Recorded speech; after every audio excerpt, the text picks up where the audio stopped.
puisqu'on est un petit peu dans les innovations de rupture et aussi l'hydrogène, on va revenir sur ce sujet-là. Alors, hydrogène, mais pas que, hein, où en sont les ruptures. Là encore, c'est dédié à l'innovation, on va dire, à fort degré de complexité, avec 3 cas d'études. Et donc, j'invite à me rejoindre sur scène pour en parler Thomas Krisch, Philippe Muguera et François Fray. Pardon pour le petit bug. Je vous en prie, venez.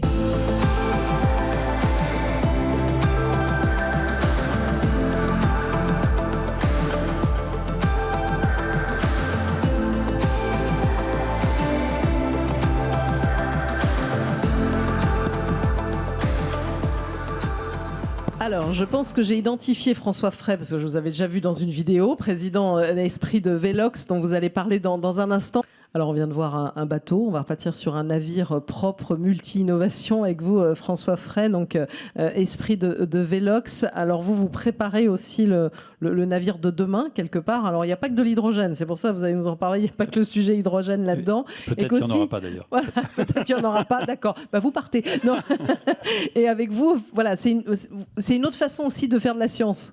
On peut le dire. Oui, c'était vraiment le but. C'est-à-dire qu'on est effectivement sur les murs qui ont été indiqués là. Il faut faire vite, pour arriver à comprendre ce qui se passe, pour suivre ce qui se passe. Aujourd'hui, on a fréquemment un décalage de 20 ans à peu près entre les occurrences climatiques, biodiversité et leurs preuves scientifiques. C'est dû aussi au process de la science lui-même. Hein. Et très vite, en travaillant avec les scientifiques, avec Ifremer, avec le CNRS, on s'est rendu compte que faire de la science autrement, on n'avait pas la plateforme. Et là, on s'est dit, et on leur a proposé de se projeter à horizon de la durée de vie de ce qu'est une plateforme scientifique en mer, c'est-à-dire 30-35 ans à peu près. Et là, très vite est arrivée cette idée, cette forme de besoin très fort aujourd'hui, qui est d'une plateforme sans impact environnemental. Sans impact environnemental, parce que pour une histoire de cohérence de base, on ne peut pas éternellement être le scientifique qui dit arrêtez de déconner avec ça, et en même temps continuer à être sur des objets qui pèsent 5 à 10 000 automobiles suivant les critères. Et donc, il a fallu avoir aussi une plateforme qui nous garantisse une information propre en mer. Et aujourd'hui, le problème que les scientifiques ont, en particulier avec les sciences du climat, c'est arriver à recueillir des informations qui ne soient pas polluées par les émissions de la plateforme elle-même. Donc, on s'est mis à travailler sur ce projet-là depuis 2014, en fait. Et très vite, aujourd'hui, il y a une quarantaine d'entreprises industrielles qui sont sur le programme. On est en train, en fait, de travailler sur, je dirais, un circuit ultra court. On est une île, et une île qui doit vivre dans des climats qui peuvent être tropicaux, qui peuvent être aussi plus près des pôles, avec cette obligation de produire notre propre énergie propre, pour pouvoir travailler en mer. Donc une plateforme zéro émission autonome, voilà, c'est ça l'idée. Alors comment c'est voilà, qu'est-ce que l'idée? Il y a de la voile, évidemment, on parlait de l'hélice. Il y a bien sûr de la voile, oui. Non, mais alors ça c'est le truc de base. Et là on était sur une forme de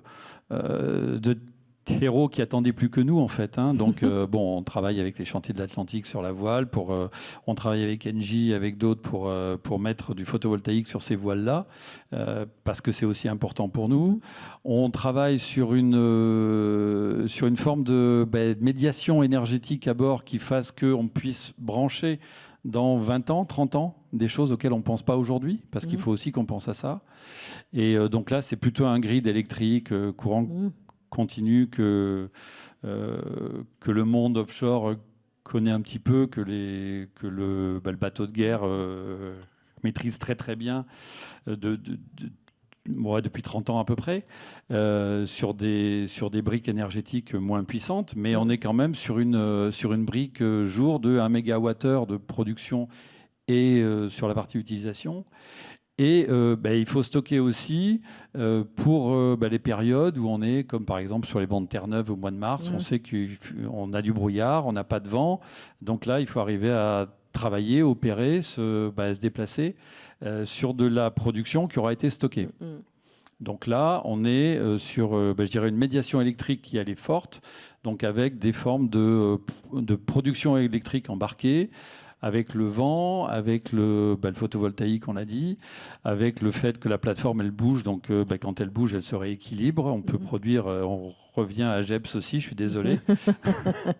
Mais on Il a travaillé désolé, aussi avec... Voilà. Il travaille Et avec c'est beaucoup de plutôt gens, très il a un bien. agenda Exactement. très rempli. Et sur des plateformes qui n'ont pas grand-chose à voir les unes avec les autres en plus. Et, il y a la coque aussi. Et puis il y a la coque, c'est-à-dire que là, il y a aussi une forme de cohérence importante. Aujourd'hui, on voit fleurir des voiles à gauche et à droite sur des plateformes qui ont plus d'un siècle de R&D.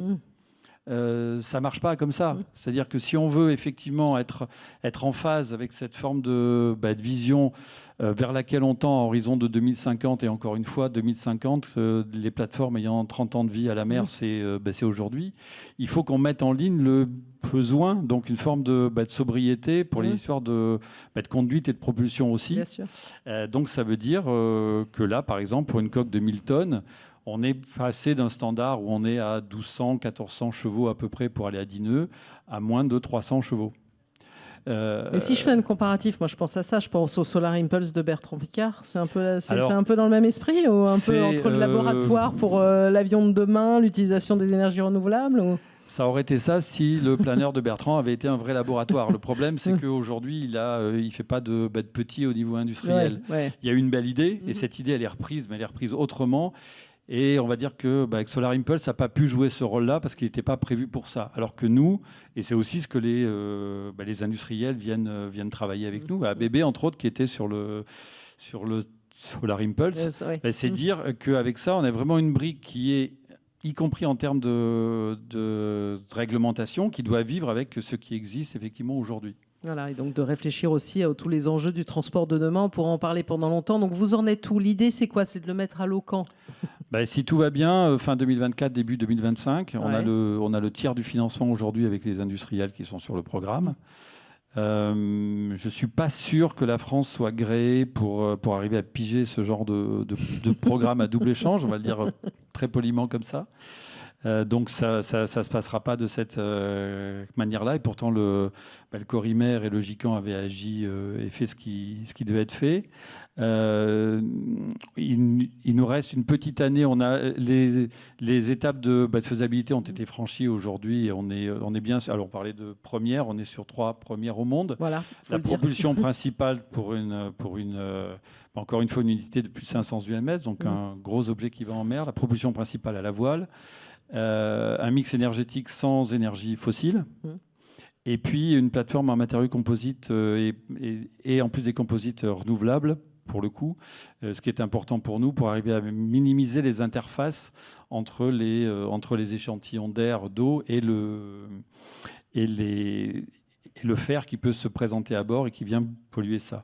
Peut-être un dernier mot sur la partie hydrogène. Effectivement, c'est ce qui risque de ne pas être présent sur le mix. Parce que vous l'envisagez comme une brique, finalement. Oui, on l'envisageait ou on l'envisage. C'est pas sûr, mais c'est vraisemblablement ça ne se fera pas pour une problématique simple, c'est qu'il faut qu'on produise notre énergie. Donc ça veut dire qu'il faut qu'on soit autonome sur le cycle entier. Aujourd'hui, le cycle entier hydrogène, on a une efficacité de l'ordre de 20%, alors que si on fait la même chose avec un produit qu'on trouve aussi assez facilement en mer, qui est de l'air, on est plutôt autour de 60-70%. Donc, il est évident que dans dans la version initiale, qui va évoluer avec le temps, et peut-être qu'il y aura effectivement une forme de rupture qui pourra être intéressante. Mais aujourd'hui, on est sur ce vrai mur-là, qui fait qu'aujourd'hui, sur le transport en mer, on a une limite hydrogène qui est assez importante. Donc oui, hydrogène, c'est bien, il y a des vraies limites, il faut aussi le dire et pas oublier. Voilà, ça sera un mot de conclusion, on peut repartir dans le débat, mais merci en tout cas, Esprit de Velox, merci à tous les 3 pour votre témoignage, on peut vous applaudir.